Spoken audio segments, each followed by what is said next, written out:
Welcome back to another episode of the Conjugate Dads podcast. I'm your host, Dave Chase, with my fall bearded friend, Justin Commandoris, and co-host. How are we today? Wonderful. How are you? Very good. I always have to mention that you have like a different beard or facial hair look based on the season. I just think that it adds a little zest to the podcast opening. Okay. Well, yeah. I mean, I do try to change it from time to time because obviously, like, you and I both know that hairstyling isn't really going to be a thing that we're going to do. Right. So, The haircut budget is very low for us, which is great. and I also see that it looks like you have done some edging and lining with Yes, yours. yeah. I went to the And barber. fading? She lined it up. Yeah, we got family photos finally done. Which is great. I Yeah. think that's cool. It's very nice of you. We're in the Patriots at first place in the AFC East as we're recording this halfway through October. So, yeah, we're feeling pretty high. Number one right now, but it's early. So anyway, today's topic is actually because Justin and I were just talking about before I hit record how I was watching the Thursday night football game last night. The Browns, not the Browns. The Cincinnati Bengals were hosting the Pittsburgh Steelers, and Which I see where you thought Browns because Flacco is their quarterback now. Flacco, yes, that's where I was going initially. Yeah, the guy who used to play with the Browns. So, yeah, last night they were playing on Thursday Night Football on Amazon, and I saw 3 different tight ends score for the Steelers in the same game, scored a touchdown. So my friend and I were texting about it. Shout out Nolan. Don't know if he's going to listen to this. If not, no worries. And I actually said to him, "Oh, I'd like to know if that's ever happened before." So I was actually Googling. And you can go to the AI mode on Google. I said, when's the last time all 3 tight ends on the same team scored a touchdown? And it actually gave me a wrong answer. It said the Carolina Panthers game earlier this season against the Patriots, which, of course, my team is the Patriots. So I said, I know that's wrong because I knew that the Panthers had only scored 2 touchdowns in that game. So automatically, I knew that was wrong. And it got me thinking, is AI wrong purposefully? Because you have seen these prompts before, like one of the hosts from Inside the NBA, they said Ernie Johnson, there was something wrong about him on there.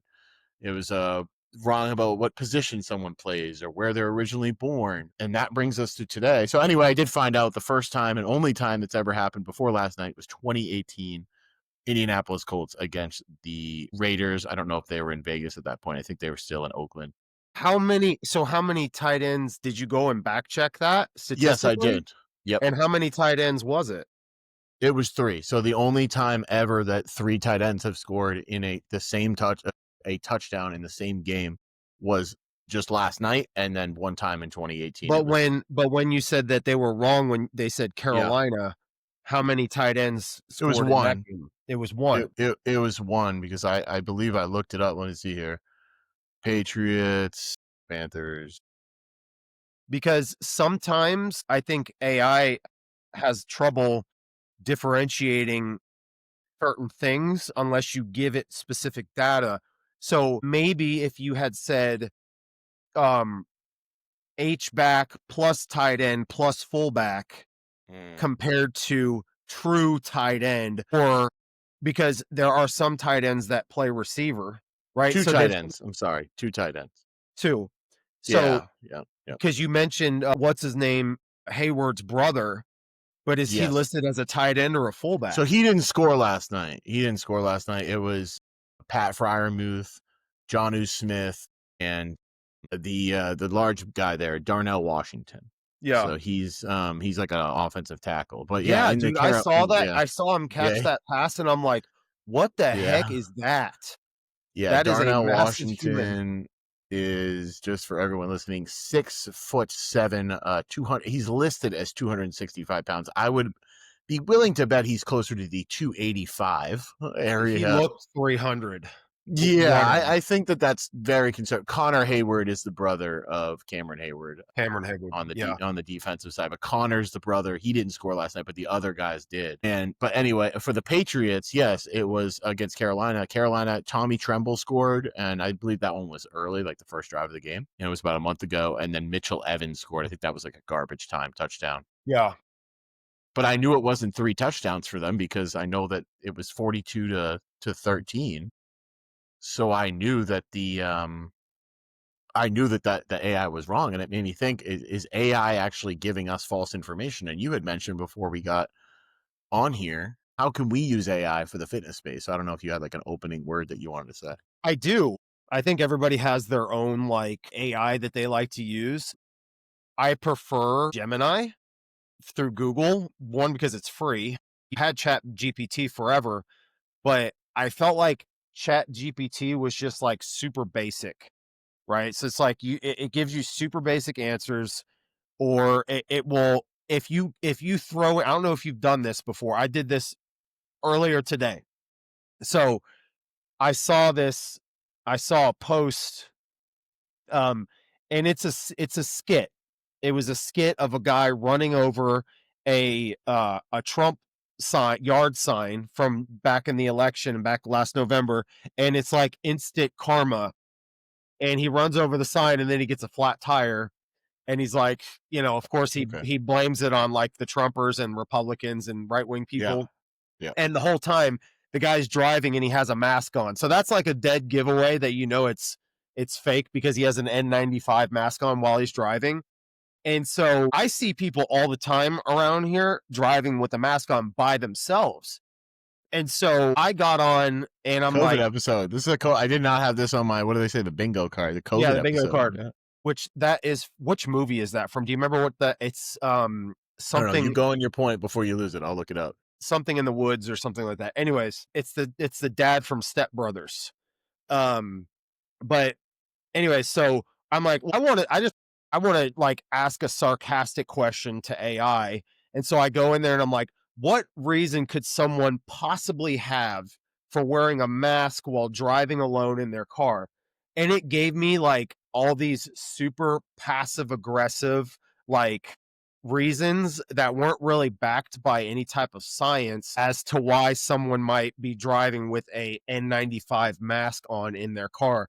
Like, for instance, that person is still traumatized from COVID and they want to protect themselves by wearing a mask from germs coming into the car, which we know now is a little ridiculous. But the other one was, oh, well, they just probably left the doctor's office and forgot to take it off. And I'm thinking to myself, like, that's an AI response.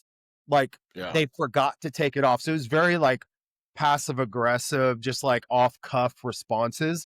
Mhm. Nothing that was like super supportive through the research. And then that got me thinking about, you know, how AI can be really helpful, but then there's a lot of people that are talking about like, and it's the same thing with using like Waze or MapQuest when you're trying to get somewhere, is that can kind of like down regulate your brain from trying to remember certain tasks that it does.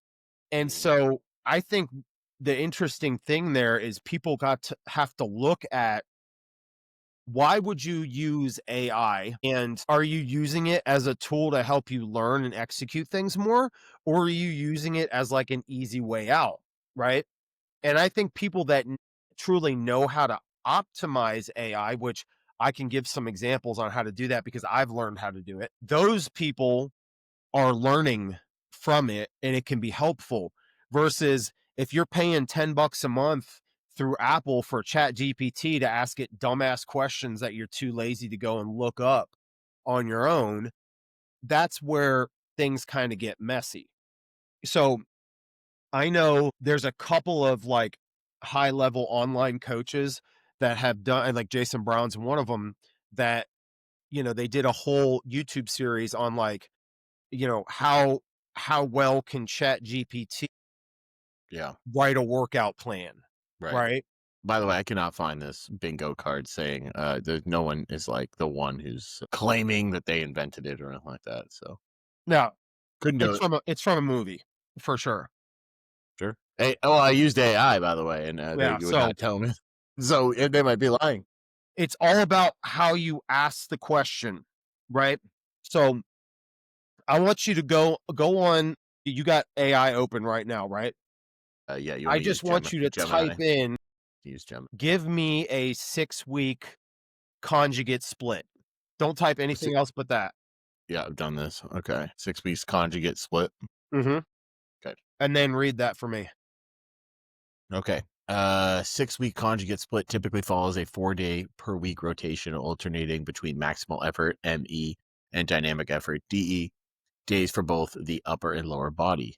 The goal is to develop both absolute strength, ME days, and speed strength slash explosive power, DE days. Here is a common structure for a 6 week conjugate split. It just says conjugate split structure 6 weeks in parentheses. Monday, max effort lower. I could read the primary exercise, squat, deadlift, or good morning variation. Training goal, absolute strength. Tuesday, max effort upper, bench press or overhead variation, absolute strength. Thursday, dynamic effort lower, squat or deadlift variation, speed strength slash power. Friday, dynamic effort upper, bench press variation, speed strength power. And it does have a week to week breakdown. Key to a conjugate method is constant variation on the main lift to prevent adaptation and maintain intensity. So going through the workout, ME days work up to 1 rep max, 2 rep, or 3 rep on varied main lift. I should change every week after the main lift, perform accessory work to address weak points. So it's telling me on lowers, you got box squat, deadlift from blocks, example, like 2 inches. Good morning, arch back, good morning. Squat with bands, medium tension, low pin squat slash deadlift, trap bar deadlift. Tuesday side, it's saying max effort upper, floor press using chains, close grip bench, board press, two board, incline, dumbbell press, Swiss bar bench press, overhead press, strict. Going through dynamic. You want me to keep reading? No, so you can see kind of like how Mhm. basic that is, right? Yeah, it's an But outline. this Yeah, it's an outline. it's Yeah, an for outline, sure. right? Yeah. So someone could look at that and be like, "Well, shoot, AI is just completely useless," right? It just gave me like if you never heard max effort or dynamic effort before, you have no idea what that means, right? So it's not defining what those modalities are in those Right. within those Yeah. days. And Right. Right. so you would have to go in and typically what I will do if I want to know something that's, very specific to me, I will give it like 2 paragraphs minimum of information that I want to know, but I will also say where I want it to be pulled from. For instance, I always put in, I want you to use all of the peer reviewed journals and research you can find, just like I'm talking to somebody, right? It's like I'm talking to a person that knows everything, like this all knowing being, right? Mhm. And I will add the part about research and peer reviews, and then I will say, I want you to pull all the data you can find. I'm literally typing this, right? Pull all the data that you can find on the conjugate method from Louis Simmons, Joe DeFranco, Jason Brown, Matt Winning, Dave Tate, all of the top notch guys.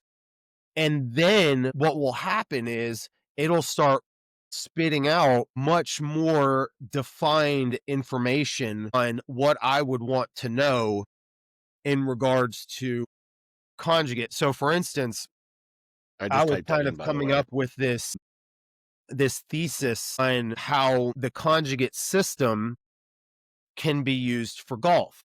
Mhm. And so I needed to have a little bit more pertinent information at my disposal other than like, peak velocity and the velocity curve and max strength and absolute strength and dynamic effort and all these different things.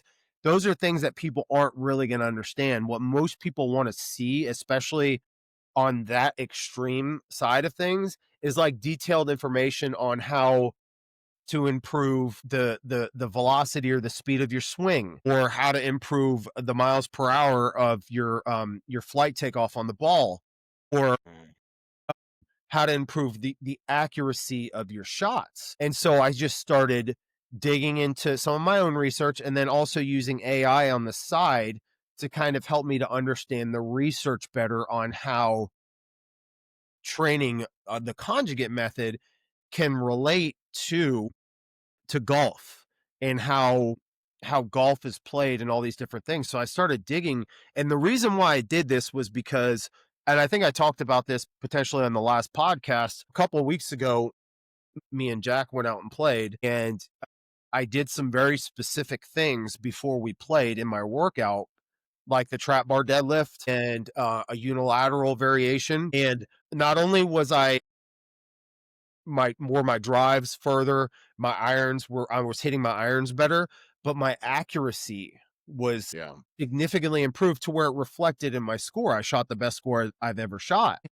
I'm like, okay, light bulb moment. Why did this occur? Right. So then I started digging into neurological factors and how max effort or dynamic effort or heavy unilateral exercises could not only impact how powerful you are and have that almost like a post activation potentiation like effect on whatever it is that you do, because there are, I don't know if you've seen this stuff recently, but there are sports teams, specifically football and baseball, that they do pre-game lifts.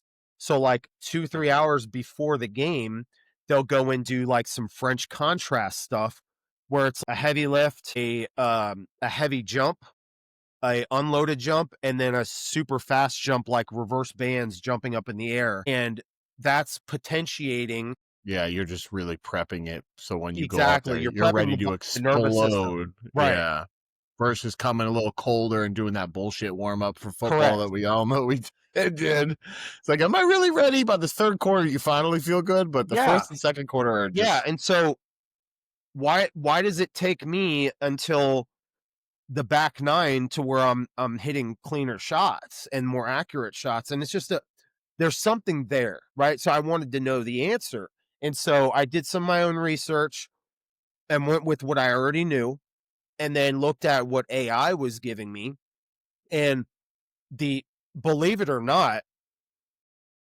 although the strength and conditioning impact, there's a big study on the conditioning impact on golfers and the difference with the golfers that do strength conditioning and the golfers that don't do strength conditioning. There's a pretty significant difference in yardage and how far they can hit. But what became even more apparent in me looking at the research and what I found and what AI helped me find was that their accuracy was just so much better than the ones that did not strength train. And so the average the average argument with most of the golf coaches that teach like technique and stuff like that is like, well, Scotty Scheffler looks like my uncle. Like he doesn't have an athletic bone in his body. First of all, Scotty Scheffler strength trains hard, and I know that for a fact.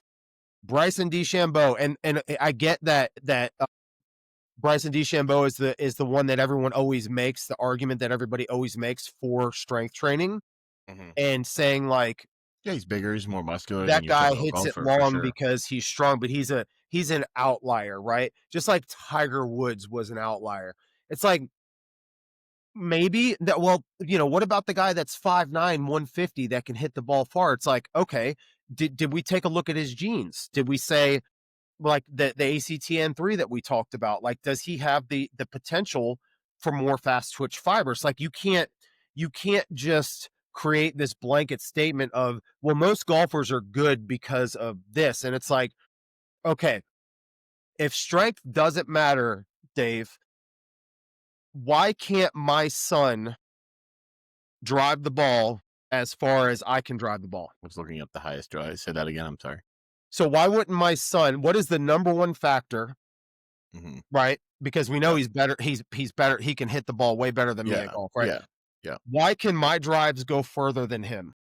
Well, is it what you're going on, Strength. which is like you're stronger? Yeah. Yeah, it's strength, right? Steroids would be legal if strength wasn't important, right? So to me, and I got into this conversation with one of the guys at the golf course and one of the coaches, and I said, yeah, Scotty Scheffler might look like your uncle, but if you took two golfers, skill for skill, they're the same exact skill, everything is equal, and you make one significantly stronger, who's going to be the better golfer? Well, stronger because now you're The limiting stronger a guy, shot. because now he can hit the ball farther. You're If limiting a shot everything in is there. if Yes, you're taking 20 to 25 shots off of there potentially. I'll just say, potentially. yeah. Yeah. Now, they're gonna say, "Well, why don't the long drive guys compete on the PGA?" We're not you're talking about a long drive as a skill versus golf as a skill. I'm talking about skill for skill. Uh, Aldrich Pot Potgieter, is that how you say that? Currently leads the PGA Tour in average driving distance with 327.6 yards as of March 2025, while the longest individual drive record in the ShotLink era since 2003 is 477 yards by Max Homa in 2024. And that's most likely an assisted drive, like downhill with the Yeah, wind at his back, stuff like that. yeah. Those happen, right? So then I would say when I already know the answer, Davis Love the third. who's Yeah, won the most majors this year? Scotty Scheffler. So what is Scotty Scheffler's longest drive? His average drive is probably like 310. So 15 yards difference is probably not the difference in strength. We're longest not drive in gonna a competitive setting was 420 yards at the Century Tournament in January of 2024.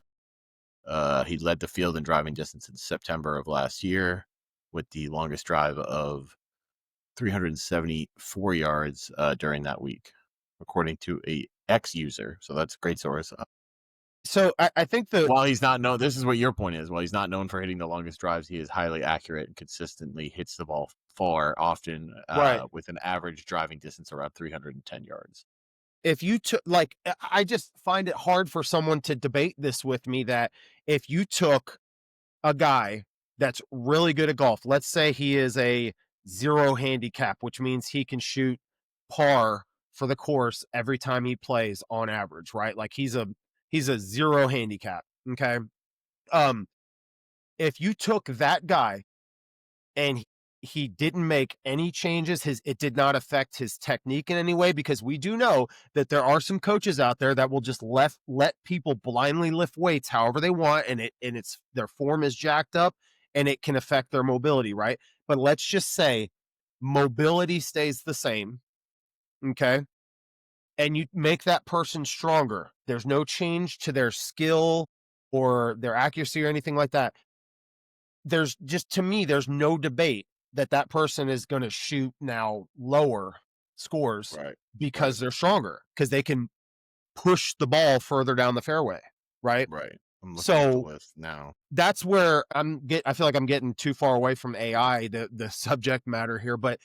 that's where I wanted to know the power of that system specifically, because there's not a lot of data on people using conjugate training for golfers, which light bulb, I'm going to be that guy if you're wondering where I'm going with this. So I believe that what that system does to you, not only from an absolute standpoint and from a velocity standpoint, but from also a neurological standpoint, I believe that that system could be catered custom, making golfers much better at golf, shooting Yeah, lower for score. sure. Yeah, I did just look it up too. It's funny to see Rory at like a 83rd highest drive of the season, and it was like 392 or something like that. 192. He's tied with a few people, but number one being Jake Knapp at 444. The top five, six, seven, eight. The top eight are all the same round and hole.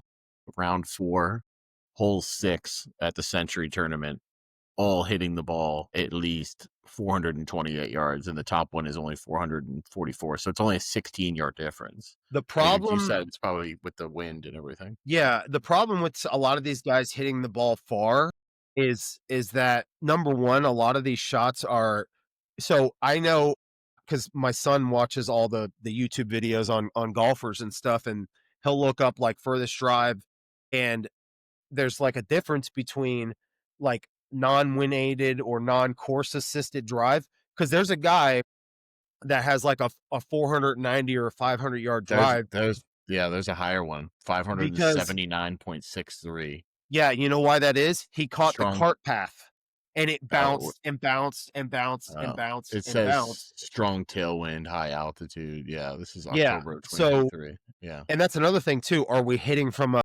an uphill tee Hmm. box down? 'cause then that changes everything too. So, again, Right. there's so many factors to play there, but if you're just talking about just like straight, drive, I think it's a pretty even field. But these guys get into trouble because sometimes the longest hitters they end up in the rough or they end up in the trees, and then they're having to hit these crazy shots to get back into play, and so that knocks that takes away from their score. Oh, And you're talking so is your son maybe talking about Carl Cooper? It says 787-yard drive. I don't 787 in the 1992 Texas Open, but this is not officially recognized due to its path along a concrete cart path and lack of official measurement. So it seems like someone just said, I'm just gonna, Mike Austin in 1974, 515 in tournament play, which was measured after an official tournament. So Yeah, most par fives are like in the 500 yards range, like 500 to 600. So that like guy had five, to that guy had to have gone like 200 yards past the hole on the cart right? path. Are you just bombing it and just saying like, oh yeah, well, guess I'll just No, bomb it back the and other I way? can't like me personally, I can't swing the driver hard because I lose accuracy. So I just take a very controlled tempo swing and I can, go between 220 and 250 depending on the contact. But that's no velocity. That's just me just kind of moving my body, right? Yeah, yeah, The minute I try to whale it, who knows where it's going? It's going right, right, it's going left, yeah. it's Well, I did to go back to the AI thing. I did actually put in another prompt and it said I want you to use all the uh peer-reviewed journals you could find on the conjugate method from Louis Simmons, Joe DeFranco, Matt Wenning, Jason Brown, Dave Tate, Christian Thibodeau, etc., and build me a custom 12-week conjugate. Again, this is leaving out some variables. I didn't put everything about myself. I just put lifting program for a 33-year-old male at 230 pounds looking to improve conditioning and strength while cutting body fat. And then it's, pumping me up. This is an excellent goal, highly adaptable, gives me concurrent training, increased work capacity, GPP, high intensity work. Gives me like a decent breakdown. I would say that like you would like it for what if we didn't know what we knew, I would say you would be like, this is fine, right? But it doesn't really tell you, obviously it doesn't know my weaknesses, right? It also doesn't know my okay, lifestyle. so Yeah. Doesn't know now my we're eating moving into habits, something anything. that's so critical here, Dave. Specificity. Well, yes, but the question is, how do you get that how do you get that individualized specificity? And in comes now the human element of communication, right? So you could certainly give every bit of every detail of your body down to how long your legs are, how short your torso is, how long your arms are, and all these different things. But it's still removing the feedback element of the human element of communication, right? So, like, Dave sends me all of his like top lifts on everything that we do from max effort to dynamic effort to repetition method, whatever. If he has something that he's questioning on his either his abilities, which he tends to do pretty often, or Yeah, it's the other night. something just doesn't feel right, I can then give him like, mostly on the spot feedback and say, yeah, no, you completely set the bands up wrong. Do it this way. And it's like, oh my God, this feels so much better, right? Like, Yeah. well, that's the reason why the human element is so important. And so I think for a lot of people, they use it from an easy standpoint of like, okay, give me a kettlebell workout to do today. And it'll prompt you like YouTube videos or like try this. Sure. But if there's Yeah. no specific, like, there's just nothing, What's the goal? Are you right? gonna use it again? Is it built for you or is it built for general people? Because that's where I'm at with it. If I put in, hey, what's a great barbell exercise that's going to work? Like I know you're big into the landmine. So it's like, hey, can you give me 3 to 5 different landmine exercises? You could just have it do that. But what if the client that you're giving it to has shoulder problems and like that, specific exercise doesn't work? Or, hey, I want you to do split squats, but your client has said to you, hey, like I'm having a right knee problem, right? Like that sensitivity. So I go a little lighter, I work on my form. Versus AI is going to say, well, yeah, just work on it. Like it doesn't know that you're having an injury because you're not Here's communicating. a really like fun because you appreciate good comedy, you appreciate good TV, and I know this because Too we much TV. send each other Larry David memes all the time. He's always right, just like And George so Costanza. right. So what's happening, and I have another buddy that's big into, he came from my generation and he grew up on comics and Ninja Turtles and You X-Men have and o all this you stuff. have other friends than me? I'm I not do your only have other friend? friends, yes. And I know. Not Megan, not your wife. Yeah, No, okay. she's, like, Just on a double checking. different level Yeah. pedestal Oh, there, okay. Okay. but That's good. he's sent me something, and it was from a clip from a movie that was recent from this year, and I'm like, "Dude, that really feels like an AI script." And he's like, "Exactly, bro, and this is the problem with cinema nowadays and TV, is that they're using these AI scripts to write Yeah. these, and they're just going with it." And I'm sure if you pop on a show and you're like, "Oh, bro, this is awful." Like, they're writing these scripts using AI, and for me, that's very problematic. Like, can you imagine Martin Scorsese writing, a movie that I guess Scorsese's doing this, it's not a sequel, it's a prequel to Heat, which is, like, one of the best Oh, movies wow, he's ever doing that? I made. didn't know that. Yeah. Yeah, Okay. so, like, can you imagine a script from a They'd screw it director up. like that? They'd It's screw it like, up. Yeah. no, exactly, and so you can't, as good as AI is in a lot of ways and as real as it's getting, I still don't ever think that it passes the true human element of emotion and feelings and Oh, all these yeah. different things that are Right. involved in Well, the have you s process of writing. well, yeah, and I don't think like you said, I don't think it understands, like, emotional intelligence and social awareness, like, let's get in the mind of this character, this Justin character, I'm gonna build him as a strength coach guy. It just seems very robotic. I mean, it's Yeah. weird to say, it's very punny to say that, but it's like the characters have no human emotion because they weren't created by humans. Humans understand emotion, so they put in emotion. While we're on that, again, they have this every single sports game, and last night being an Amazon game, same thing.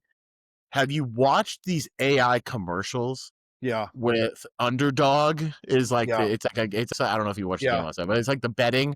And I looked at Emily every single time it's on. I go, there's the AI dogs again placing bets, even though they're dogs. So I don't know who's like loving this commercial. There's another, so that makes me like weird out because I'm like, why is this dog wearing like a faux Cowboys jersey? The colors, but they don't use the actual logo because that's not licensed to them. And then you have the AI babies out there where they're like fake doing a podcast.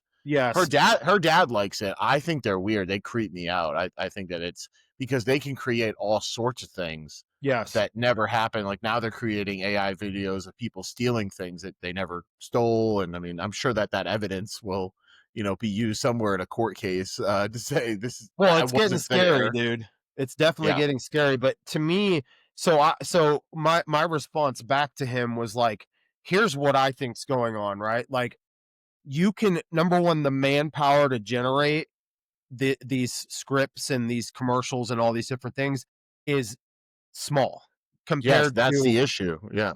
so what's happening in society is, like, they're trying to make things easier and easier and easier, and unfortunately, that puts people out of jobs and different things like that, because if you can create a commercial with 1 person versus 50, you're Right. gonna save a ton of money that way.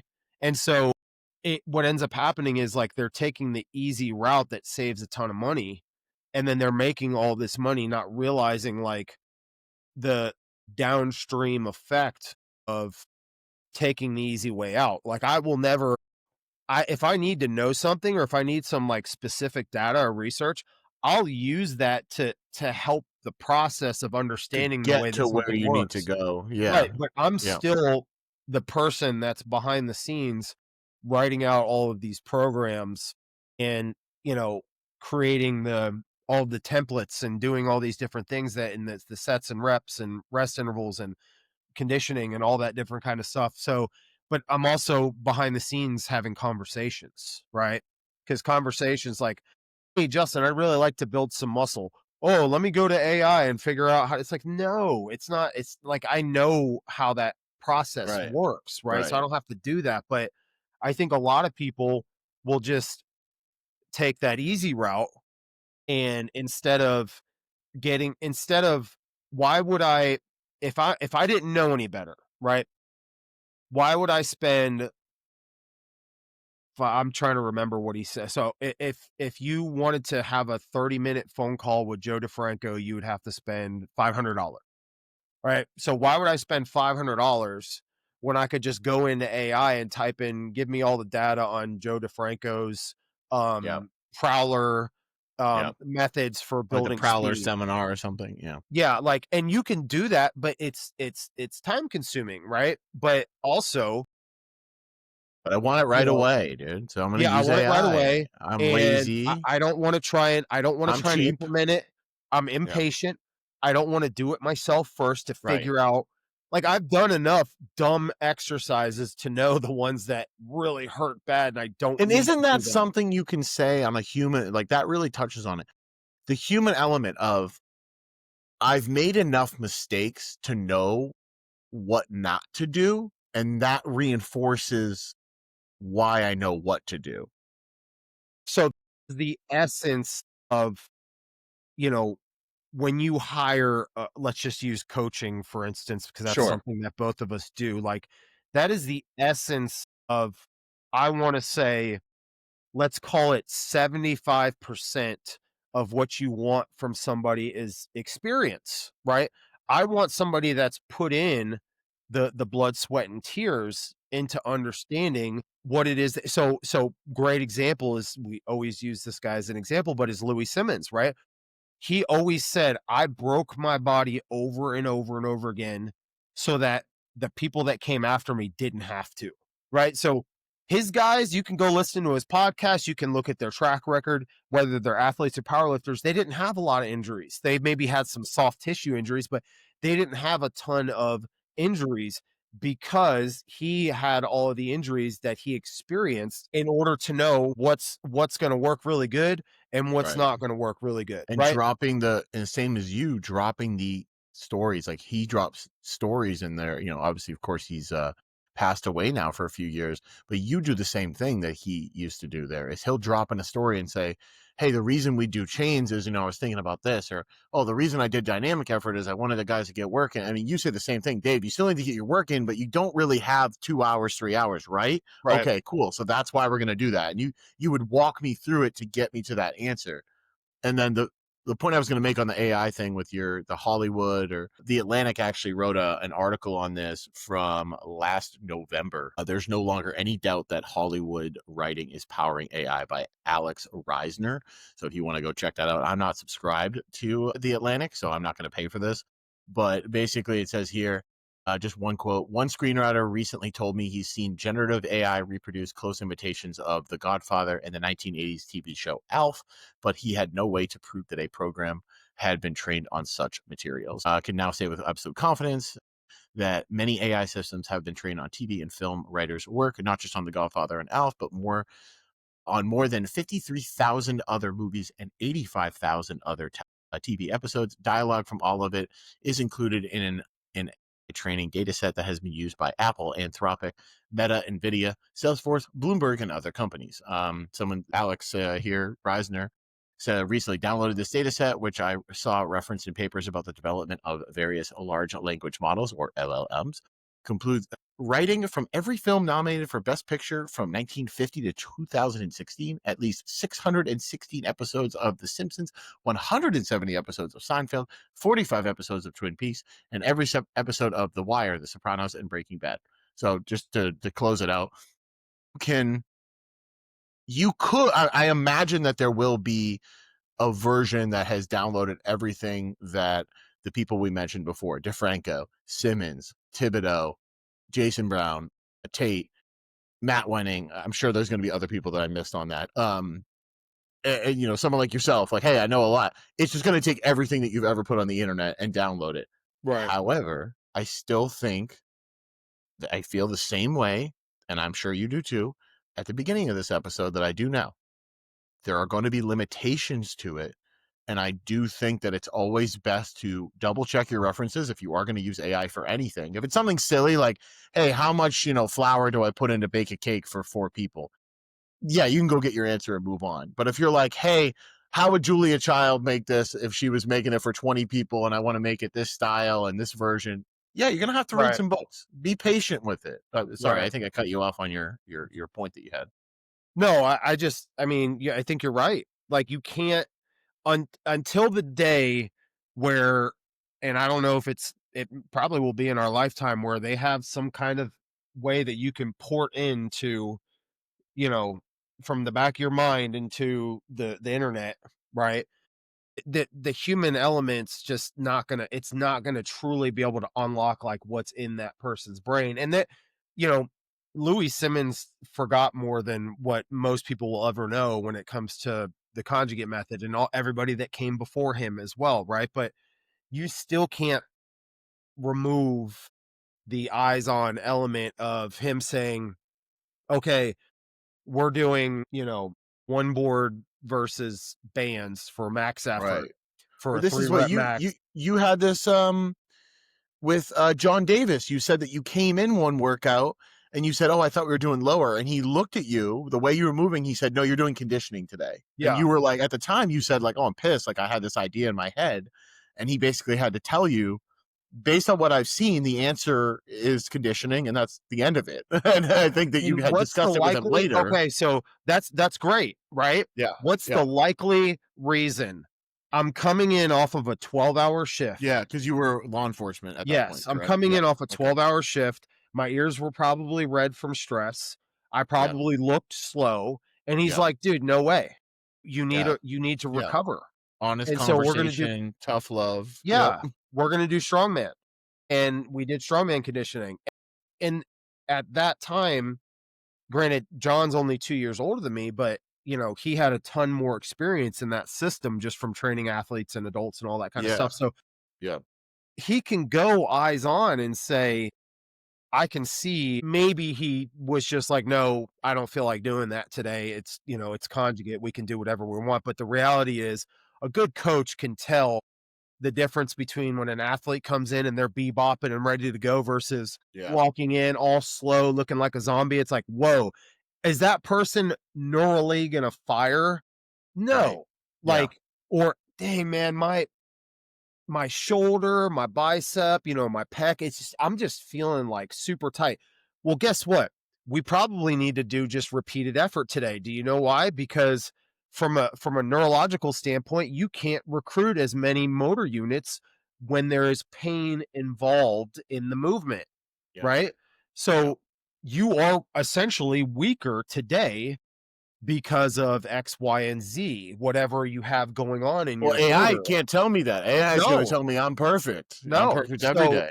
Yeah. so Doesn't know me. that's such a great point in that you can't Mark that down. Justin said I had a good point on there. I want to the make sure I over the bookmark this. overarching theme here is that there are some real good benefits to utilizing AI specifically within the industry that you Yeah. intend to use it within. I Yeah. haven't messed with it Yeah. outside of this And I industry. have, I have for work formulating an email correctly. You look up certain people in a corporate structure. Hey, what does a director of so and so look over? What other people in this corporate structure look over this area that aren't directly listed under this department? Even though they're XYZ department, actually, ABC really does deal with that, and it does help. Or even asking it, hey, what's the hotel this convention that I'm going to is next week? Where is that? Oh yeah, it's here. Okay, cool, thanks. I just needed a quick Yeah, but answer just so isn't I that like reminded a myself. Google question, Like, you could just Yes and Google it no. and Yeah, well, the AI, everything I said up to that one, but also yeah. like, hey, how many events is this place hosted, or well, how many typically people are hosted per year in this event, or what's the biggest event out of this? So you can kind of go down a little bit of a rabbit hole, but it's certainly not Reddit when you're just going down there and then you're ended up on the wrong side of the internet. Yeah. You never You know can what you're find gonna out. find on Reddit. Well, you can find out where to sell your organs if you want. So, or Yeah, somebody else's. Not that we're again, advocating for that. yeah, no, don't sell your organs unless, like, Keep them you have inside. Keep yeah. them inside your body. Yeah.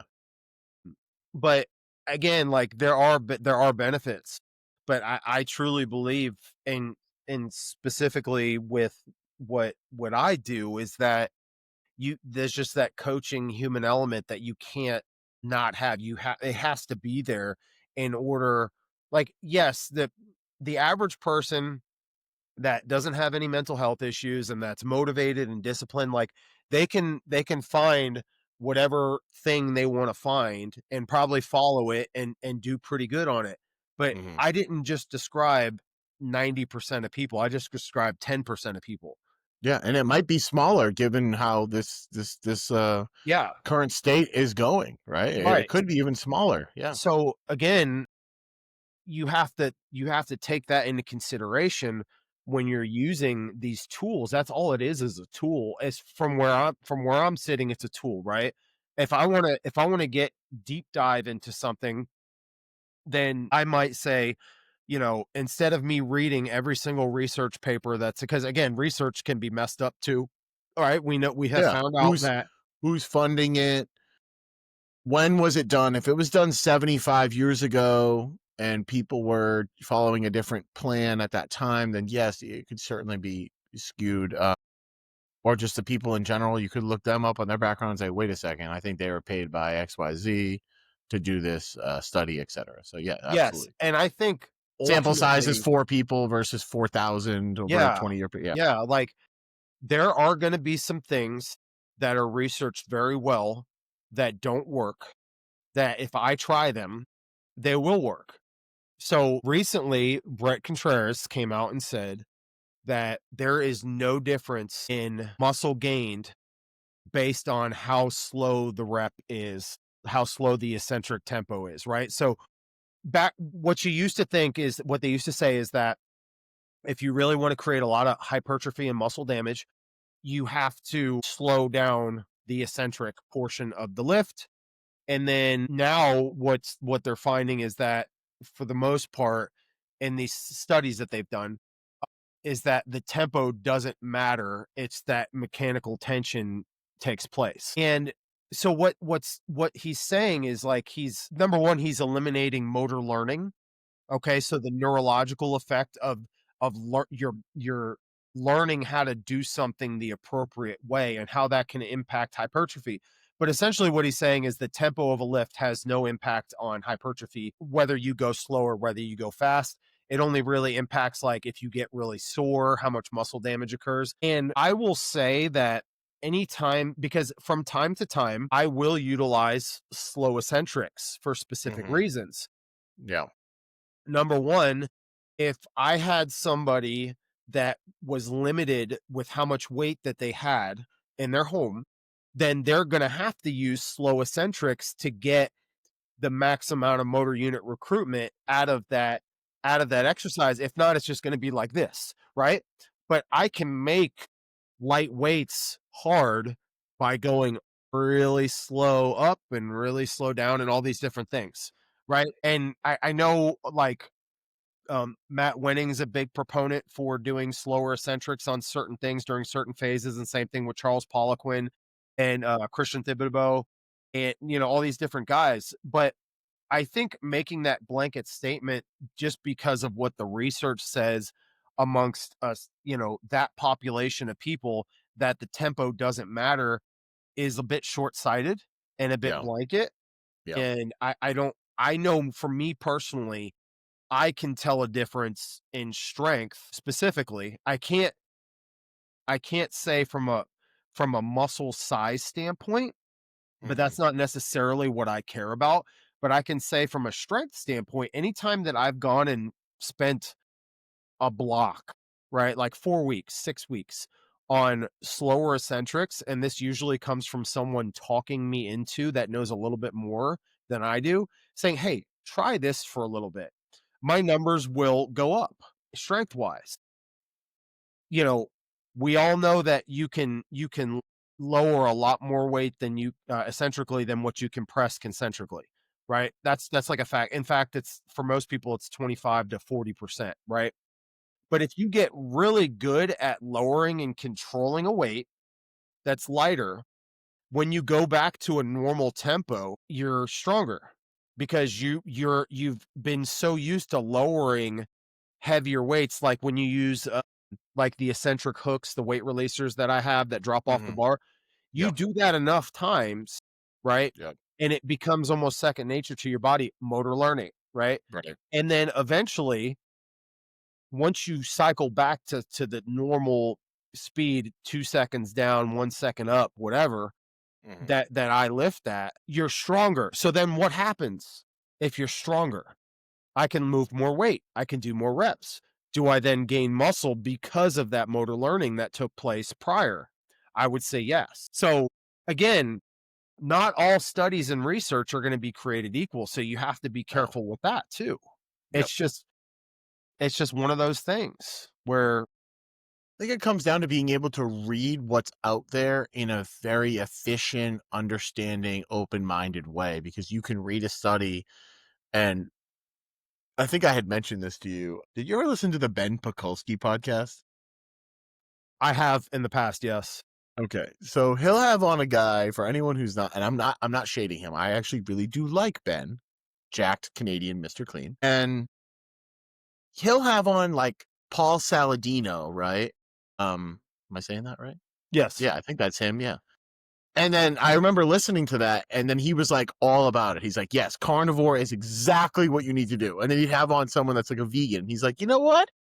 Vegan is the way to go. And I'm like, dude, this guy is a bigger flip flop than something you can buy down at Walmart for $10. He's just every single episode. It was And that like, is the defined issue with social media is there's just so much back and forth yeah. I that mean, people get. Rogan lets those people go on, right, for a Yeah. while, where he'll have a guest on and he'll agree with them, and then the next week it'll be someone that'll be totally opposite to the first guest, and Hey, just totally agree with everybody's them. everybody's got great arguing points, right? Because Yes, there's research that supports right. everyone's But I argument. have my stack of papers here that say, and this week you should agree with me, and then the next week you're going to agree with the other guy or gal to make their point, and you're going to agree with that person because they have their little research that fits perfectly for their argument. And yes, Correct. absolutely. And my hope is that AI doesn't start making arguments against things that we know are good, like, hey, don't drink water, don't eat eggs, don't go get your hormones checked, or hey, stop, why would you stop eating Fruit Loops, those are actually super healthy. Like, I just hope that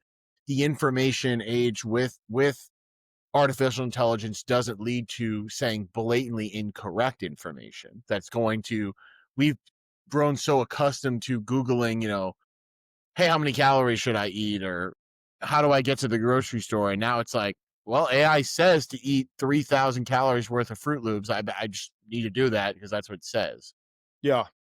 It's the Idiocracy. I'm sure you've seen that movie. I probably mentioned it on one of my favorites, and not favorite movies to watch, but favorite to understand. And they don't know that plants actually need water, and they keep saying like the Gatorade equivalent, and they're like, it's what plants crave, because every single commercial is them explaining it's what plants crave. Right. So they just keep thinking that that's true because they keep seeing it on the television. So I'm just hoping that we don't lead to that, because there's an information overload of wrong information. So now Well, we've and just people blindly accepted it. people get paralyzed by that. Like they analyze everything and they get paralyzed by all the data and they're like, "Well, I don't know what diet to do." And it's the reality is that we're all so genetically different, right? We're Yes. all Yes. built mostly the same. We have a brain and a heart and two eyes and a nose and lips and teeth, right? But genetically, we're so different. Like we have adapted in a different way, each one of us, based on what's been passed down to us through generations and all this different stuff. And so naturally, you kind of have to try different things in order to know what works good for you and what doesn't. And so for some people, they tend to gravitate more towards carnivore or keto, and some people will gravitate more towards Mediterranean. And again, that's not to say like whatever gets you to what your goal is, great. Like, and make adjustments on the fly. But I have clients right now that we've had to bounce around from a couple different things in order to figure out what's going to work best for them Right. because And they that's like using a human element of coaching yeah, effectively. like Yeah. if I have a client that's moving from doing triathlons into like they want to change their body composition, right?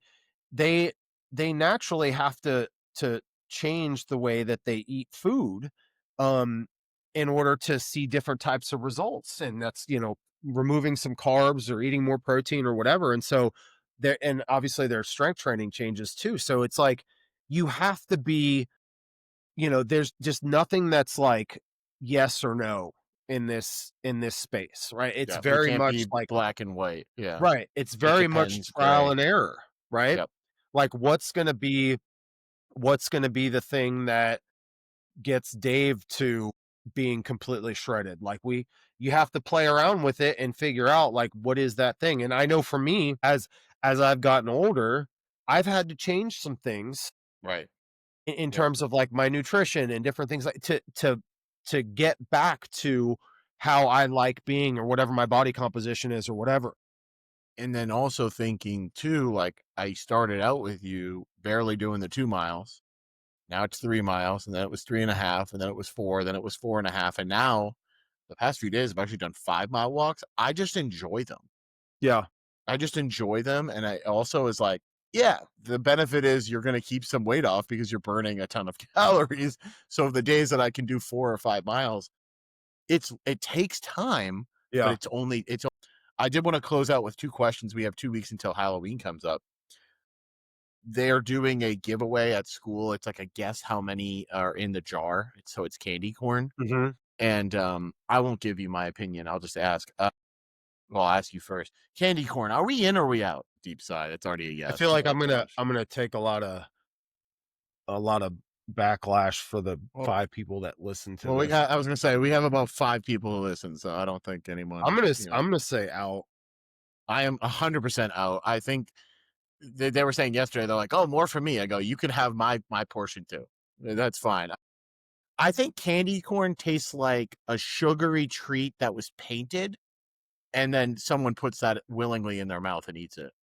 Favorite Halloween candy? Can we just, I mean, because Well, I mean, really what are you any eating on Halloween? Yeah, what are you eating on Halloween? I guess, yeah. If I you're going I trick or treating or something you have at the house, yeah. so, like, if my kids go trick or treating and they come Hmm. back with specific things, and Well, I'm you gonna can buy kinda, it like, too. Yeah, you can buy it too. Yeah, for sure. probably Swedish Fish, or What an obscure answer. Oh my gosh. yeah, I'm gonna say Swedish Fish or Sour Patch Kids. We Emily would get more along those lines. I would say Reese's, which it's not Reese's because his name was Reese, so it's Reese's. Is probably what I'm going with. And then, what is your least favorite Halloween candy? Just candy, I guess, in general. I would say the ones that like you're giving out or your kids are getting, and you're like, wow, that one really sucks. I am not taking. I think are just not good. Tarts are terrible. I think if you give those out, you're a dick. I show up at your house and you give me something that I can make the little bead candy necklace, which like those are cool to make, but you're gonna give those out when there's what 50 options from the Mars company where you can get Kit Kats, Snickers, Reese's, Milky Way, Three Musketeers. I mean, there's so many things you could get, and you decided to go to the store and give out sweet tarts. Yeah, they're just like little sugar Yeah, circles. like you suck. Like I'm not going to your house next year, that's for sure. And maybe that's their goal, right? Honestly, I'm trying to think. I'm trying to, like, pinpoint, because I am, like, somewhat of a candy connoisseur. I do enjoy candy pretty much across You're the on the board. sugary side. You're on the sugary side though, not the chocolatey side. Both, unfortunately. I could definitely do some chocolate for sure. I enjoy a nice caramello bar too. Those are nice. So, I'm gonna go with, and my wife is not going to like this because she's the opposite on this particular one, but anything with coconut in it is gonna Almond be Joy. Yeah. Almond Joy. Get it out of here. Well, that's bad. You're done with the almond joys. What's the No, other I don't one? want it. Mounds? Is it Mounds? Mounds and Almond Joy, get it out of here. I agree with you. I think picking a coconut based candy is certainly a choice. Again, Megan, that's all you. You can have that. That's all you. There's plenty of room for me to eat my other It is candies. Totally okay. okay. I It's just don't want okay. it. All candies are created equal. Now, they're not consumed equally. And I think that if you talk to most people, they're not going to say Mounds or Almond Joys as their top. Payday's another one that if you're eating just a bag of peanuts with a little bit in there, I think a Payday's good, but you could probably eat a payday every like decade or so. So I Yeah. think it's been about 5 years for me. So I think I'll wait another 5. What are you giving out? Because you're going with the kids. So do you guys leave a candy there? Like We take. do. I mean, the way the neighborhood's set up, like, it's nothing for us to do a lap and then do the inner and the outer. It doesn't Mhm. take long, Yeah. and What are you it's giving out? trying to think what I wanna say it's always like, the the combination Skittles and Starburst pack that we Okay. typically give out. I mean, those are That's a good things one. that most kids are gonna like Skittles and Sure. Starburst. Sure. Yeah, Yeah. You're going more on the chocolate's going to be out there. So let's yeah, try to give them a little bit of sweetness option. Yeah. I like that. yeah. Did you pick your costumes yet? Are we all dressing up as the same thing? They You all kind of know, do their own thing, right? Based on what you yeah, sent me last year.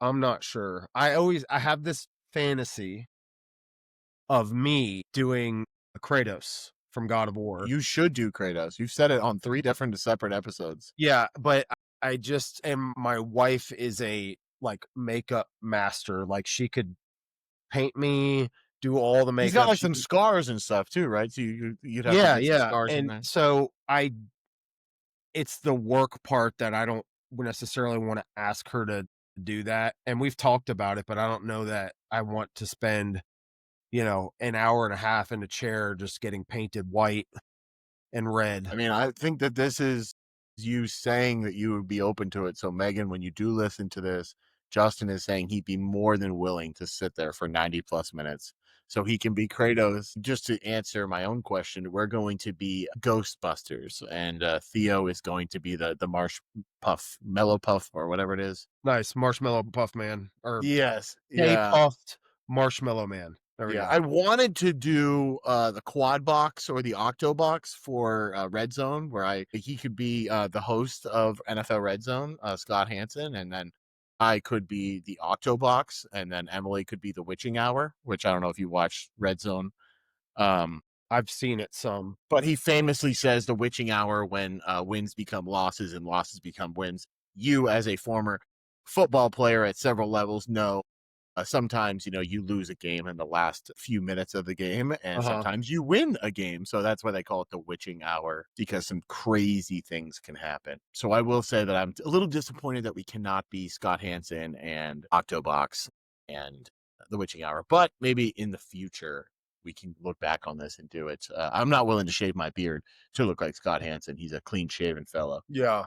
We did talk about that. I can close out the podcast with this. I asked my dad if he had any preferences, if he wanted to like shave his beard, just whatever day that comes when I said when you expire, which she didn't really appreciate that phrasing. But Emily had said to me, You would. well, I don't like to say death, like, oh, when you die. And so she said, well, what would you like when you expire? And I said, well, I'll be dead. So if you want to shave my beard, you can certainly do whatever you'd like. Yeah. If I'm alive and she's no longer there, then I'll probably keep it. I'll probably let my son be in control of that. Amen. So yeah, I just wanted to get that out there. So it's out there for the record. So any future lawyers can listen to this. Well, with that being said, this has been another episode of the Conjugate Dads podcast, sponsored by Common Athlete Performance Coaching. If you have not already subscribed to our YouTube and our Instagram, please feel free to do so. And as we get these episodes out, please share it with a friend. Comment. I did see shout out Gage talking a little smack to me about my ideal weather conditions for working out on our last episode. Do think the final note here is I do think that you should have ideal conditions when you work out, especially being in the hot state of Texas, as Justin knows. But when it's a little too cold or a little too hot, or you have the wrong outfit on, too many layers, not enough layers, it could just throw everything off. And it can never be overstated to mention the weather when you're in Texas and you're trying to work out in the garage gym. Yep. Thank you for listening, and we hope that you continue to listen, and we'll talk to y'all soon. Bye-bye.